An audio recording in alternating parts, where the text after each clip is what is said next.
Hello বন্ধুরা, দুপুরে খাবার নিয়ে চলে এলাম। এই যে ছেলের ভাত, আমি একটু দেরিতে বসছি, দেরি হয়ে গেছে। এই যে লাল শাক, আমার ছেলে ভালোবাসে, লাল শাক করেছি।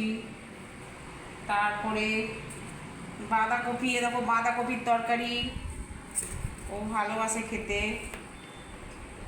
এদিকে দিলাম, ঠিক আছে, দাঁড়া।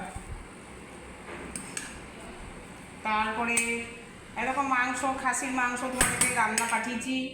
এরকম খাসির মাংস ঝোল করেছি। পাশে ফ্ল্যাট থেকে দিল মাংস, আমি তো বেশি খাই না, আমি কমিয়ে দিয়েছি। এরকম শসা, আজকে এই খাবার। আমার মা যে সব ভিডিও করে খাবার সব রিলসে পাঠায়, ঠিক আছে, সব রিলসের জন্য করে। যে পাঁপড় ভাজা দিয়ে গেল আমার ছেলেকে, থ্যাংক ইউ দিদিকে। সব রিলসের জন্য ভিডিও হয়, যারা ভিডিও দেখেন প্রত্যেক জনাকে বলা হচ্ছে সব এগুলো রিলসের জন্য করা হয়, ফেসবুকে আপলোড করা হয়। রিলসের জন্যই করা হয়, এমনি করা হয় না, এমনি খাবার কেউ দেখায় না, এগুলো রিলসের জন্য করা হয়। রিলস করা হয় বলে ফেসবুকে আপলোড হয়, এমনি দেখাই না, এমনি কেউ দেখায় না খাবার, তাই বলে দিলাম। ধন্যবাদ।